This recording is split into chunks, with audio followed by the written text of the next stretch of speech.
When FIFA announced the 16 host cities of the 2026 World Cup, the reaction of the football world was predictable in almost every case. New York, of course, Los Angeles, obviously, Miami, Dallas, San Francisco, all cities the world knows, that have a presence in the global imagination that needs no explanation. And then there was Kansas City. Kansas City.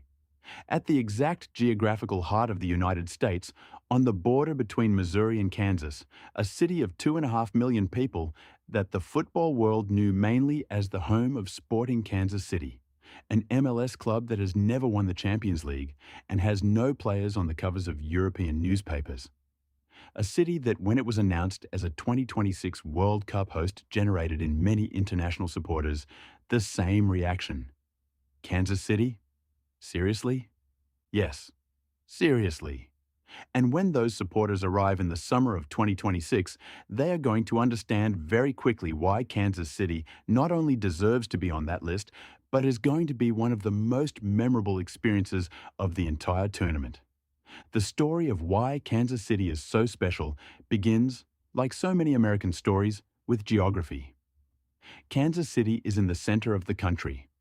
It is less than 2 days' drive from almost 85% of the United States population. It has an international airport that in recent years opened a new terminal that is, without exaggeration, one of the best airport terminals in the country.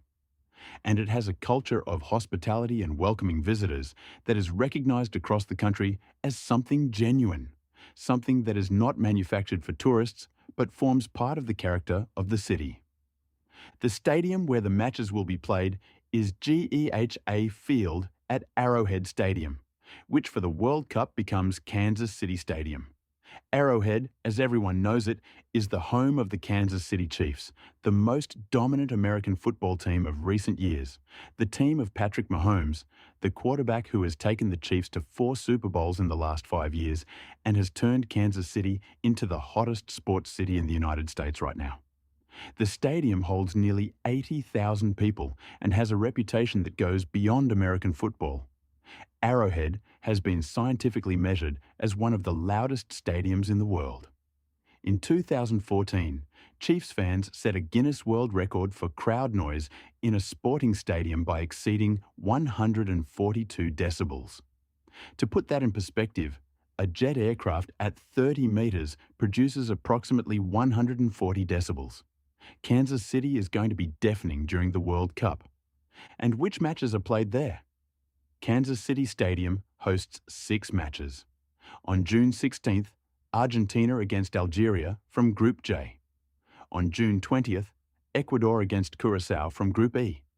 On June 25th, Tunisia against the Netherlands from Group F.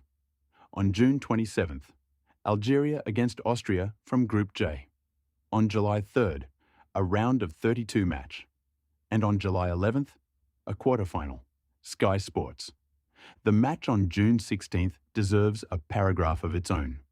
Argentina against Algeria. The current world champions against an African team that did not participate in Qatar 2022, but that has one of the largest immigrant communities in France and in the Arab world, with a passion for football that anyone who has watched the Algerian national team play in an international tournament knows firsthand. Reigning world champions Argentina will make their first effort at defending their title at Kansas City Stadium against Algeria on June 16, 2026. Sky Sports that match is going to bring to Kansas City a mixture of Argentine and Algerian supporters that will turn the city into a celebration of colors, flags, music and football that few cities in the world would have imagined before FIFA put that match on the calendar. The region will welcome at least 7 national teams from 4 continents in roughly 3 weeks, which gives a strong sense of how compressed and international the city's hosting window will be. U.S. Department of State Argentina, Algeria, Ecuador, Curaçao, Tunisia, the Netherlands, Austria. 7 countries, 4 continents, each with their own supporters who will arrive in a city that many of them had never considered visiting before the World Cup brought them there. For getting to the stadium, the logistical situation in Kansas City is different from other host cities. Most visitors will have a better overall experience staying downtown, in Midtown, in the Crossroads neighborhood, or in the Plaza area, and traveling to the stadium on match day. US Department of State Arrowhead is in the southeast of the city, about 15 minutes by car from downtown. There is no metro that goes there directly, but the special World Cup shuttle system will be well organized from several central points. And if you rent a car, parking around the stadium is plentiful and traffic, though heavy on match days, is manageable compared to cities like Los Angeles or New York. For accommodation, the Crossroads Arts District and the Plaza area are the most recommended for World Cup visitors who want to combine logistical convenience with access to the best the city has to offer. US Department of State Crossroads is the most creative and most vibrant neighborhood in Kansas City, full of art galleries, restaurants of every style, bars with live music, and that particular energy of neighborhoods that are in the process of reinventing themselves.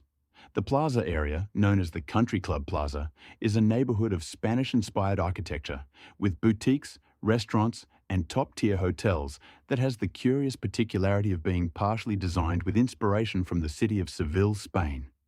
When Spanish or Argentine supporters arrive at the World Cup and see the ceramic facades and the tile work and the fountains of the plaza, they are going to do a double take they were not expecting. And now comes the part that makes Kansas City an absolutely unique experience in the context of the 2026 World Cup, which is the combination of two things that City does better than anywhere else in the world: jazz and barbecue. Jazz first. Kansas City has one of the richest and most important jazz histories in the United States, comparable in historical significance to New Orleans or Chicago. In the 20s and 30s, when the city was governed by the famous political boss Tom Pendergast and the nightclubs operated around the clock with little regulation, Kansas City became the destination for the best jazz musicians in the country. Count Basie developed here the sound that would define swing in the 30s and 40s. Charlie Parker, the bebop genius who revolutionized jazz in the 40s, was born here and learned to play saxophone in the clubs of the 18th and Vine District. Jay McShann, Big Joe Turner, Mary Lou Williams, all of them passed through Kansas City, and all of them left part of their best here. The 18th and Vine Historic Jazz District, the historic neighborhood where all that music was born and grew, is today a first-class cultural destination. The American Jazz Museum in that neighborhood is one of the best museums dedicated to jazz in the world, with extraordinary archives, a concert hall, and exhibitions that tell the complete history of that genre, which is the United States' most important contribution to universal music. And on weekends, the neighborhood clubs have live music that is exactly what jazz should be: improvised, physical, present, with musicians playing while looking each other in the eyes and building something in real time that will never exist again in exactly the same way. During the World Cup, when supporters from Algeria and the Netherlands and Argentina arrive in Kansas City and walk into a jazz club on 18th and Vine for the first time on a Wednesday or Thursday night and hear a quartet playing bebop standards with that particular intensity that Kansas City jazz has, they are going to understand why that city is on the cultural map of the United States in a way that has nothing to do with football or American football, but with something much deeper and much more lasting. And then there is the barbecue.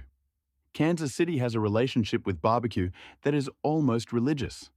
It is not the same kind of relationship Texas has, where barbecue is beef and only beef.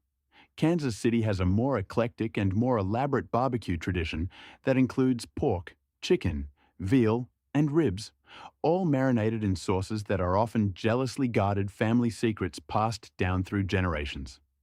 Kansas City-style BBQ is characterized by a sweet and smoky tomato sauce that is completely different from the more acidic sauces of the South, and that when you try it for the first time, produces that feeling of never having eaten real barbecue before. Arthur Bryant's is the sacred place, a restaurant in the Brooklyn Avenue neighborhood that has been operating since the 20s and that has been visited by United States presidents, rock stars, athletes from around the world, and football supporters from everywhere who arrived in Kansas City knowing nothing about barbecue and left as fanatics. The atmosphere is completely unpretentious. Formica tables, butcher paper, counter service. The food is one of the most honest and most satisfying gastronomic experiences in North America. Joe's Kansas City Barbecue, which started as a stall inside a gas station and today has several locations around the city, has the reputation of being the best barbecue in the world according to multiple international food rankings.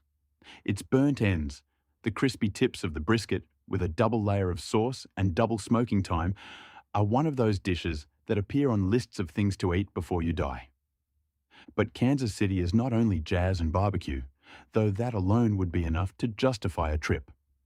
The Nelson Atkins Museum of Art is one of the best art museums in the United States outside the largest cities, with a world-class Asian art collection and giant badminton shuttlecock sculptures in the outdoor garden, works by artist Klaus Oldenburg, that are one of the most photographed objects in the city, and also one of the most disconcerting and most amusing. The museum has free admission, which in the context of a World Cup trip where expenses accumulate quickly, is an especially welcome piece of news. The City Market, the oldest public market in the American Midwest, runs on Saturdays and Sundays with an energy that combines local producers market, food from all the cultures of the region, and a social atmosphere that is one of the best portraits of what Kansas City is as a community. Arrive early, get a coffee, buy some local fruit, and simply watch the city wake up. And if there is a day the Chiefs are playing, even in pre-season, and you can get a ticket to Arrowhead, do it. Watching an American football game in that stadium with 80,000 supporters is a sensory experience that has no equivalent in world sport. The noise, the organization, the ceremony of the tailgate before the match in the parking lot, where thousands of people cook barbecue and drink beer and socialize for hours before entering the stadium, is in itself a cultural event worth experiencing even if you understand nothing about American football. Kansas City is going to be the surprise of the 2026 World Cup. The city nobody expected, the one that appears least in the posters and promotional videos, the one that international supporters are going to put last on their list of preferred destinations until they get there. And when they get there, and when they hear the jazz, and when they eat the barbecue, and when they walk into Arrowhead with 80,000 people chanting the name of Argentina or Algeria or the Netherlands, they are going to understand that football has a way of revealing cities that no other event in the world can replicate. Welcome to the heart of the United States. Welcome to Kansas City.